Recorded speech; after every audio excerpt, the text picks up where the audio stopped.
అండి. ఈరోజు మా మమ్మీ పాదరం కోడి కర్రీ చేస్తున్నారండి.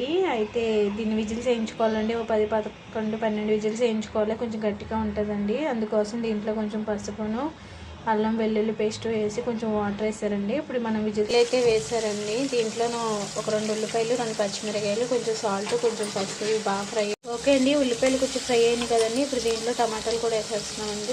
చికెన్ వేసేసుకున్నామండి. ఆల్రెడీ కుక్కర్లో విజిల్స్ వేయించుకున్నాం కదా ఫ్రెండ్స్. ఆ చికెన్ కారమును, ఒక స్పూన్ ధనియాల పొడి వేసుకుని చికెన్ బాగా కలుపుకుందామండి. కొంచెం చికెన్ మసాలా, మిక్సీ పట్టుకున్న గసగసాలను, కొబ్బరికాయ, అల్లం వెల్లుల్లి, కొంచెం వాటర్ వేసుకుందామండి.